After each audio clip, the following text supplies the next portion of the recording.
देखो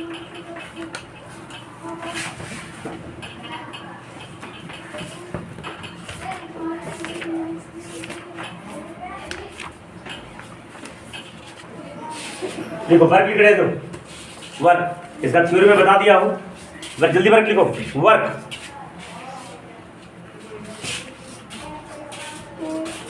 देखो, when we apply any force,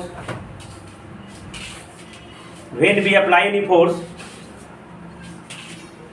apply any force on any object, when we apply any force on any object and that object displaced through some distance, that object displaced through some distance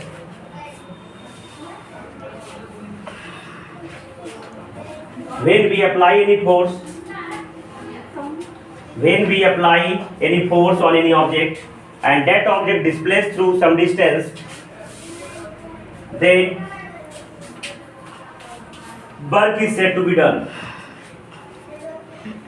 Then work is said to be done. Work is said to be done. देखो work divided by W, work divided by W,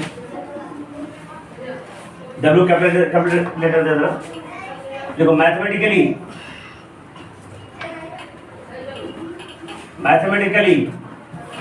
W बराबर F dot S,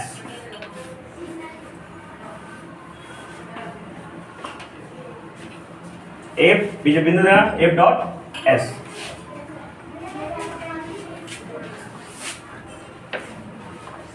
F dot जहां W बराबर है work, A बराबर है force, IS है displacement.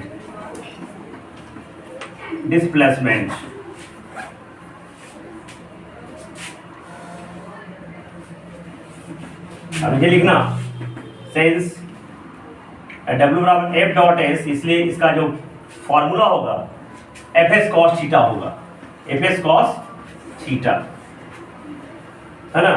आगे 11th में पढ़ोगे कि अगर कोई एक क्वांटिटी है A, दूसरा क्वांटिटी B है, तो आगे जाके 11th पढ़ोगे दो तरह का प्रोडक्ट होता है।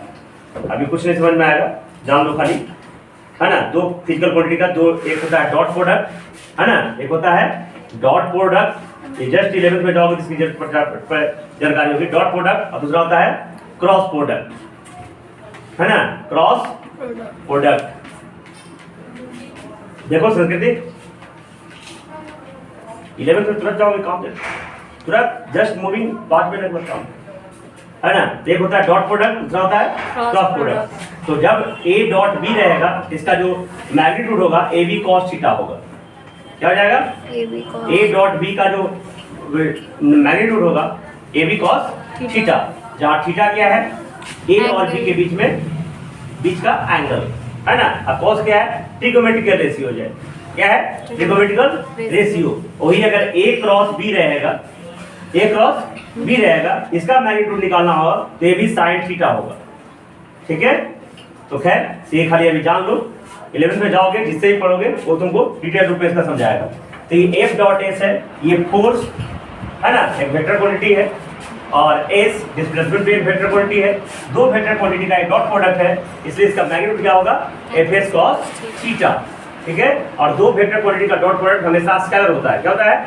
स्केलर। इसलिए वर्क एक स्केलर क्वांटिटी है।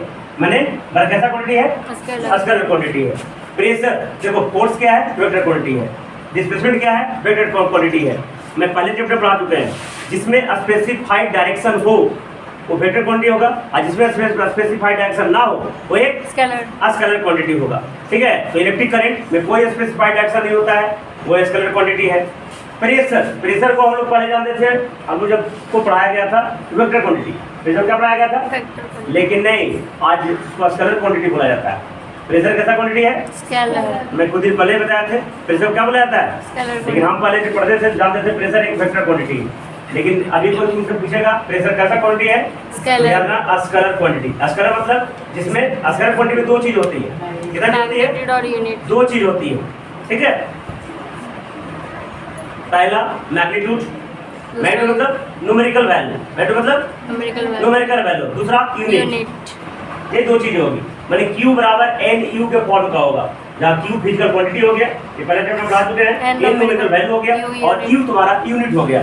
लेकिन वेक्टर क्वांटिटी में एक तीसरा चीज ऐड होता है, डायरेक्शन, जिसमें डायरेक्शन स्पेसिफाइड हो, उसके बारे में चर्चा हो, उसकी जरूरत हो, उसकी मतलब हो, है ना, वैसे क्वांटिटी को वेक्टर क्वांटिटी कहेंगे। ठीक है, तो प्रेशर एक ऐसा क्वांटिटी है, स्केलर क्वांटिटी, याद रखना। फोर्स कैसा क्वांटिटी है, वेक्टर क्वांटिटी। डिस्प्लेसमेंट कैसा क्वांटिटी है, वेक्टर क्वांटिटी। डिस्टेंस कैसा क्वांटिटी है, स्केलर क्वांटिटी। स्पीड कैसा क्वांटिटी है, स्केलर। वेलोसिटी कैसा क्वांटिटी है, वेक्टर क्वांटिटी है। ठीक है, इलेक्ट्रिक करंट क्या है, स्केलर क्वांटिटी है।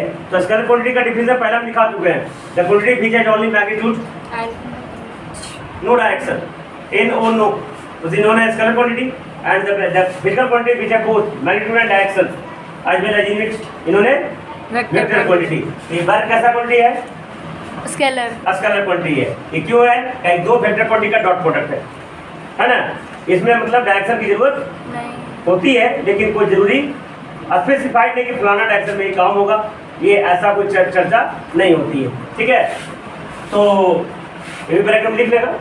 प्रोडक्ट दो प्रकार के होते हैं वेक्टर क्वांटिटी का, एक क्रॉस प्रोडक्ट और एक डॉट प्रोडक्ट। साइड में लिख लो ताकि 11 में कोई पढ़ाया तो तुमको बताया कि सर कम से कम इसके बारे में कुछ ना कुछ बताए थे, है ना। तो W क्या हो गया, F डॉट S, मेथड क्या हो गया, Fs cos थीटा, जहाँ थीटा क्या है, theta is angle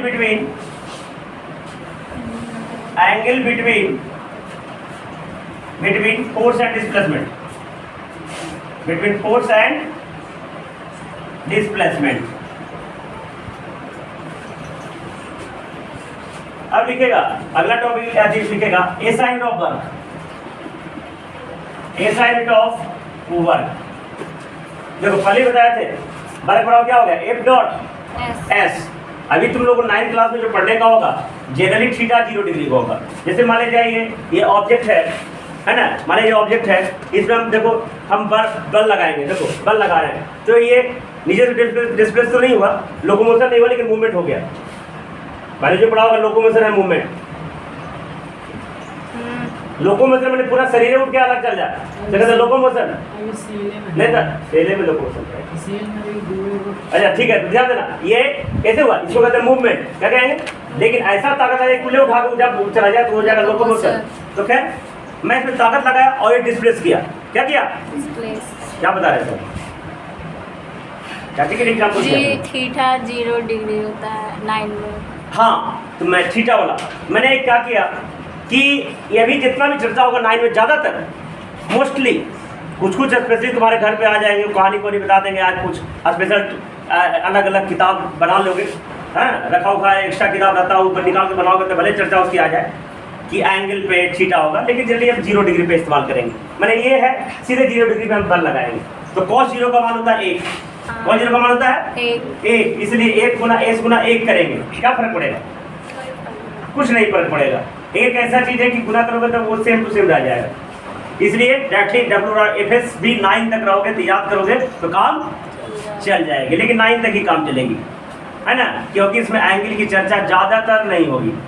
F dot S से ही मतलब होगा और F से गुना कर दोगे तुम्हारी काम वर्क निकल जाएगी। ठीक है, और एंगल तो ये साइड ऑफ वर्क समझ में आ गया, ध्यान दो, बी सीरियस, है ना। Newton metre. तो देखो यूनिट निकालना पड़ता है, ऐसा नहीं है किसी से सोना निकालना खान से, ऐसा कुछ बात नहीं है, ये सिंपल है।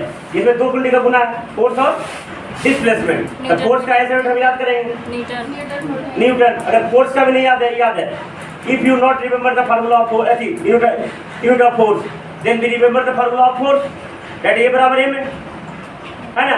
तो एम तो फिजिकल है, फंडामेंटल फिजिकल क्वांटिटी, तो उसका ऐसे पता होगा केजी होगा। ऑक्सीजन का फार्मूला नहीं पता है तो V/T याद करना पड़ेगा, V भी नहीं पता है तो S/2 याद करना पड़ेगा, और ये सब प्रकार का लेंथ है। तो ये पहला चैप्टर में पढ़ाया होगा, सेकंड चैप्टर में पढ़ाया होगा। तो अभी डायरेक्टली फोर्स का ऐसा क्या हो जाएगा, न्यूटन, क्या हो जाएगा न्यूटन, और ये इनटू है, इनटू मतलब गुना होता है, तो ऐसे फोर्स वर्क क्या हो जाएगा न्यूटन, और इनटू न्यूटन मीटर, बटा नहीं बेटा, बटा कर दोगे तो दिक्कत हो जाएगा, तो न्यूटन मीटर, है ना। और अगर तुम बोलते हो न्यूटन पर मीटर तो गलत हो जाएगा, क्या बोलना है? Newton metre. Newton metre. और न्यूटन मीटर को भी एक्सप्रेशनली नाम है, जूल। जैसे फोर्स बताया था ना, ए बराबर एम एम का क्या होता है? केजी, और ए का होता है मीटर पर सेकंड स्क्वायर। Second square. तो ये केजी मीटर पर सेकंड स्क्वायर को ही न्यूटन कहा जाता है, हाँ ठीक है। एक्चुअली ये साइड वो है केजी मीटर पर सेकंड, Square। उसी को ही न्यूटन कहा गया है ना। प्रत्येक आदमी को अपना नाम देने का शौक होता है, इसके बारे में भी लंबा चौड़ा क्लास दिए थे, है ना। तो खैर केजी मीटर पर सेकंड को क्या कहेंगे? न्यूटन। अब न्यूटन मीटर को कहते हैं जूल। जूल कहते हैं। क्या कहते हैं? Joule.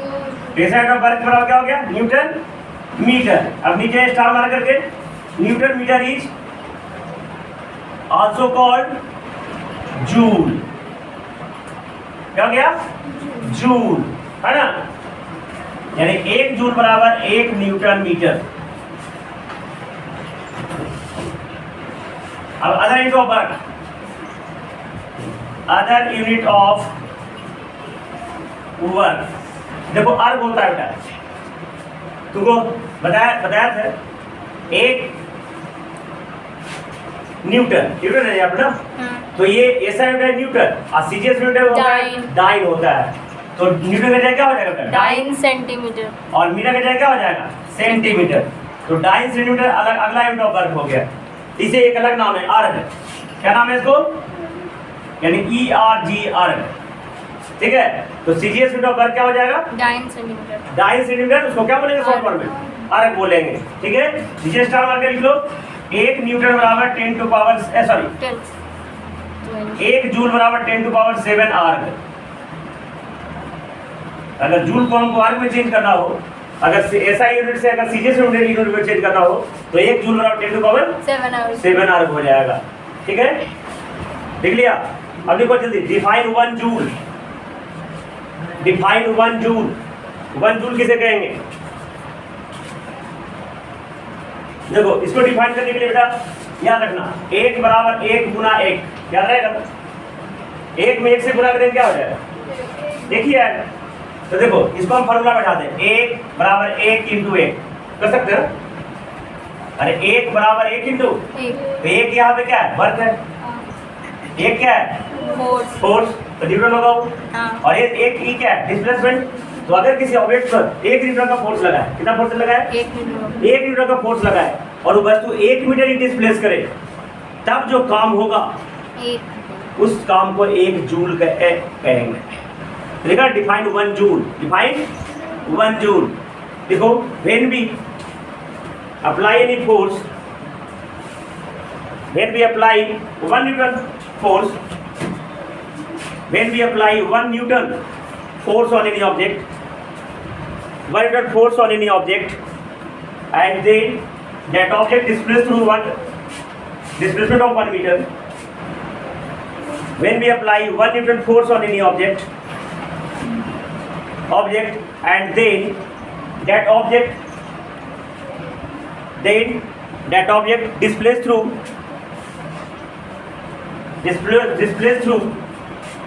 a distance of 1 meter. Displaced through a distance of 1 meter. Displaced through a distance of 1 meter. Then that work is called 1 joule. Then that work is called 1 joule. Work के बारे में सोचा। देखो टाइप्स ऑफ वर्क, तेजी में types of work, 0 work, positive work, negative work.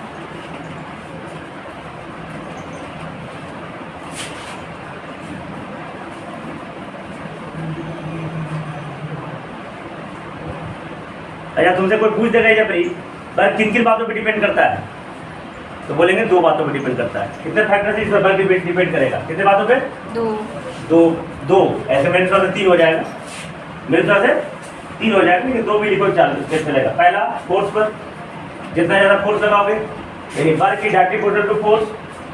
If force is more then work is also more, if force is less then work is also. दूसरा displacement पे, है ना, ये भी दोनों का डायरेक्टली प्रोपोर्शनल होता है। दोनों में क्या होता है? ज़्यादा डिस्प्लेसमेंट होगा, ज़्यादा काम किया तुमने, कम डिस्प्लेसमेंट हुआ, कम काम किया। और मेन फॉर्म से तीसरा थीटा। अच्छा। फोर्स लगा रहे हैं और डिस्प्लेसमेंट हो रहा है, दोनों के बीच में एंगल, ये 3 बातों पे डिपेंड होगा। ठीक है, तो कुछ पूछेंगे तो पहले बता दोगे, है ना। और अगर 0 डिग्री थीटा है तो डेवलप मैक्सिमम फोर्स होगा। अगर तुमसे कोई पूछ दे जानकार आदमी कि कोई भी वस्तु में हम फोर्स लगाए, डिस्प्लेसमेंट भी सेम रहे, तो कितना एंगल पर काम करेंगे, तो मैक्सिमम वर्क डन होगा। तो मैक्सिमम वर्क डन क्या चाहिए, थीटा बराबर 0 डिग्री। थीटा क्या होना चाहिए, 0। मैंने फोर्स लगाया और डिस्प्लेसमेंट दोनों के एंगल सर्कल के बीच में 0 डिग्री कोण बनना चाहिए। मैंने एकदम सीधा सीधा, जैसे कि बेंच है ना, तो ऊपरे लगा रहे हैं, देखो ना, ऊपरे जब फोर्स लगा है, लेकिन डिस्प्लेसमेंट कहाँ से होगा, पैर से होगा। तो दोनों के बीच में एंगल थोड़ा 0 डिग्री नहीं है। तो देखा होगा घर में कभी कभी बड़ा बड़ा पेटी रहता होगा, भारी पेटी, अगर उसको ढकेलना हो, ऊपरे से ताकत लगा है, नहीं ढकलाएगा, तो क्या कर बैठ जाते हैं, लाठी से मारते हैं नीचे, तो ढकला जाता होगा नहीं, तुम ढकेल लेता है, लेकिन कभी कभी ऐसा नहीं होता है। तो क्या करते हैं, उसके नीचे वाला पोर्शन को ढकला जाता है, मतलब उस एंगल को कम किया जाता है। 0 डिग्री पे मैक्सिमम आउटपुट लगता है, तो मैक्सिमम आउटपुट से क्या हो गया वो मूवमेंट। तो कोई पूछेगा कि कितना होना चाहिए बेटा, अगर थीटा 0 डिग्री रहेगा तो मैक्सिमम वर्क डन होगा। जैसे जैसे थीटा को बढ़ाते जाएंगे तो क्या हो जाएगा, वर्क डन का आउटपुट भी क्या हो जाएगा, घटते जाएगा। क्यों, कहीं cos 0 का मान मैक्सिमम होता है, cos 0 का मान 1 होता है, और cos 90 में तो जब वर्क डन 0 हो जाएगा।